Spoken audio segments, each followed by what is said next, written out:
Monday is Labor Day, and it's a special day for me because it's about celebrating workers. But this year, Labor Day is like no other. Essential workers have kept us going throughout the entire pandemic, and our country has a new appreciation for what working people can do for us and have done for us over the last year and a half. But we have to do more than say thank you. We have to turn our appreciation to action that improves workers' lives. That's why the Biden-Harris administration is committed to building back better.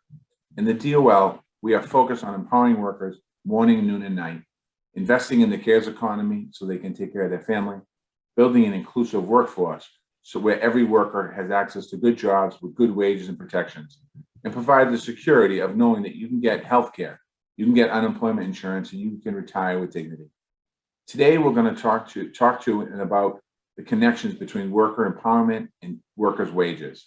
And it's historic moment to have this conversation. We have work to do, there's no question about that, but our economy is recovering.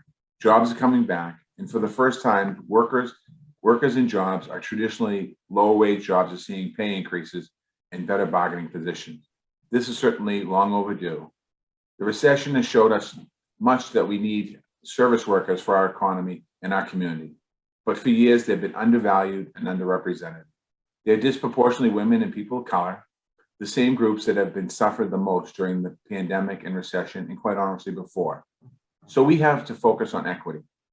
We are committed to an inclusive, robust economy that reaches workers who are usually left behind. That means looking at increases in worker power and workers' wages that low wage workers have in low wage industries. It's the right thing to do for workers that have sacrificed so much. And in fact, when low wage workers do well, we all do well. More economic stability for these workers will result in stronger and more resilient economics in the long term. So the question is, how can we make sure that this increase in worker power survives past the current recovery? To me, this issue is fundamentally about recognizing the value of labor and respecting and empowering the workers who provide it. But I want to learn more from our panelists. And today we have some great panelists, and you're going to hear from them all.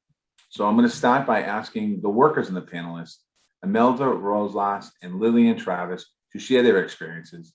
Then we're going to hear from Stephen Dime, a small business owner, and we're going to hear from Janelle Jones and Betsy Stevenson, two brilliant economists, about what's happening in the current moment and what we can be looking forward to in the future. Janelle works for the Department of Labor. Betsy used to work for the Department of Labor. I should say, sorry, Dr. Betsy Stevenson. Sorry, Doc, I didn't mean to slight you there. So I'm looking forward to that conversation. This should be a great conversation we're going to have today. We're going to begin with Lillian. I understand that you've worked in a range of restaurants, industries in Mississippi and New Orleans. I hope you and your families are doing okay in the aftermath of a hurricane. I'd like to ask you, can you share your story and reflections on the experiences as a service industry worker in this particular moment? Good afternoon, everyone. I am Lillian Travis, a restaurant worker in Mississippi and a member of Restaurant Opportunity Center United. First of all, I wanted to take this moment to express how grateful and appreciative I am to be part of this discussion with the Department of Labor. This is truly an honor. I am 49 years old and the mother of two beautiful children. I'm native of Jackson, Mississippi. For the past few years, I've lived and worked in New Orleans, Louisiana, but with the coronavirus, I decided to come back home. I have always been working in restaurants, but I got serious about the industry in the last few years. I have done all kinds of jobs in the restaurant, from the back to the front of the house. I have served, cleaned the floors, washed dishes, cooked, the whole 9 yards. I'm currently working in catering and bartending. It is such a difficult job with long hours, risks that expose us as compared to a desk job. We still like job protections such as living wages and paid leave. For most of us, it is an only means to feed ourselves and our families and have a decent life. The coronavirus has exacerbated our situation. There are different rules around COVID-19 that we have to follow. And many customers still don't want to go back to indoor dining, which means less tips for us workers. I am grateful for my current employer. He's increased my wages during this pandemic. Many restaurant workers are still hesitant to return to work because of the risks.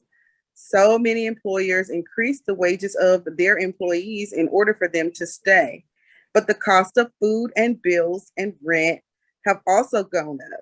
So it's still a challenge to make ends meet.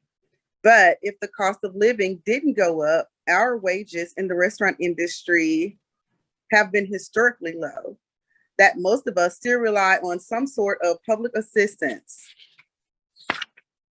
To me, it is clear and proven that employers can, in fact, raise the wages of the workers and still keep the businesses profitable. But I am concerned that once the economy reaches full employment, our wages will go back down again. With that being said, we need a policy that would increase the minimum wage to at least $15 an hour. Workers are now seeking employment in other industries because we need better wages, better treatment, and job protections. Restaurant employers must listen to the needs of the workers. There's a lot of room for both the restaurant workers and owners to grow together. None of my employers ever provided me with paid leave. I didn't realize how important it is for every worker to have paid leave until the pandemic hit. If I or one of my children gets sick or I have an accident at work, my family or I am not protected at all. A couple of days ago, Hurricane Ida hit New Orleans and our coastal area in Mississippi. If these workers had paid leave, it would not have hurt their bottom line. Right before the pandemic, I worked as a kitchen manager in a country club. They gave me a probationary period. I worked hard on that job, not only because I needed it, I really liked that job. One day there was a water leak in the kitchen. I slipped and I fell on the wet floor and I hurt my back. Instead of helping and supporting me, they terminate me, saying that my probation ended and that I wasn't a good fit. Just like that. Restaurant workers face dangers each day at work, yet there are no protections.